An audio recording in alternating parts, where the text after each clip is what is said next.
Halo teman-teman, perkenalkan kami dari kelompok 2 kelas KN yang beranggotakan Sarah Mutia, Karisma Dara, dan Rehan Taufik. Video ini merupakan podcast episode pertama kita yang bertemakan anak dan delinkuensi. Delinkuensi berarti kenakalan, sedangkan perilaku kenakalan anak dan remaja adalah bentuk perilaku yang tidak sesuai dengan norma-norma di masyarakat. Kenakalan anak atau juvenile delinquency menurut para ilmuwan merupakan perbuatan atau tingkah laku yang bersifat antisosial.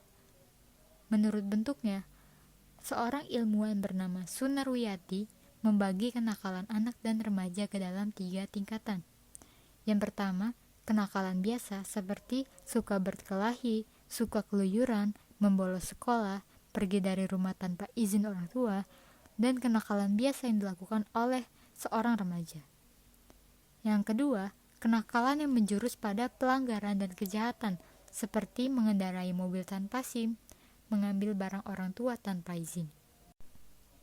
Yang ketiga, kenakalan khusus seperti penyalahgunaan narkotika, hubungan seks di luar nikah, pemerkosaan, dan perilaku lain yang termasuk ke dalam tindak pidana. Selanjutnya, bagaimana sih kenakalan anak dari sisi hukum? Berdasarkan pasal 1/2 Undang-Undang Nomor 3 Tahun 1997 tentang Pengadilan Anak, kenakalan anak adalah anak yang melakukan tindak pidana dan anak yang melakukan perbuatan yang terlarang bagi anak, baik menurut peraturan perundang-undangan maupun menurut peraturan hukum lain yang hidup dan berlaku dalam masyarakat yang bersangkutan. Saat ini, kenakalan anak telah banyak yang menjurus pada pelanggaran dan kejahatan yang menyebabkan jumlah anak yang berhadapan dengan hukum selalu meningkat. Nah, melihat banyaknya kasus-kasus kenakalan anak yang terjadi, mulai muncul beberapa reaksi masyarakat yang kemudian diwujudkan dalam bentuk kebijakan kriminal. Adanya kebijakan kriminal ini adalah sebagai bentuk penanggulangan dari masyarakat terhadap permasalahan kenakalan anak yang dilakukan melalui sarana penal dan non-penal. Namun, upaya penanggulangan dengan pendekatan-pendekatan yang ada saat ini memang memiliki kecenderungan untuk lebih mengutamakan sarana penjatuhan sanksi pidana. Salah satu contohnya berupa pemenjaraan, meskipun efek dari sanksi pidana ini dapat berpengaruh buruk pada masa pertumbuhan dan perkembangan psikis, fisik, serta trauma pada seorang anak. Menurut Edwin Hardin Sutherland, dalam teorinya, Differential Association menjelaskan bahwa pengaruh perilaku kelompok pada sikap seseorang itu adalah dengan cara berinteraksi melalui proses pembelajaran. Ada 9 poin yang Sutherland sebutkan dalam teorinya.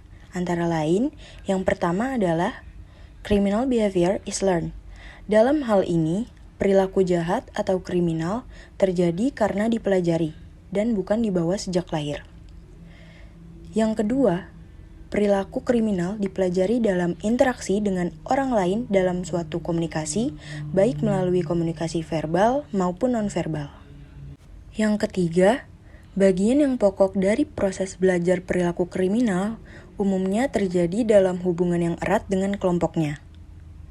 Yang keempat, perilaku kriminal yang dapat dipelajari itu meliputi teknik-teknik bagaimana cara melakukan tindak kriminal, misalnya dari teknik sederhana sampai dengan teknik yang rumit, serta pembelajaran mengenai pengarahan khusus tentang motif, rasionalisasi, dan sikap.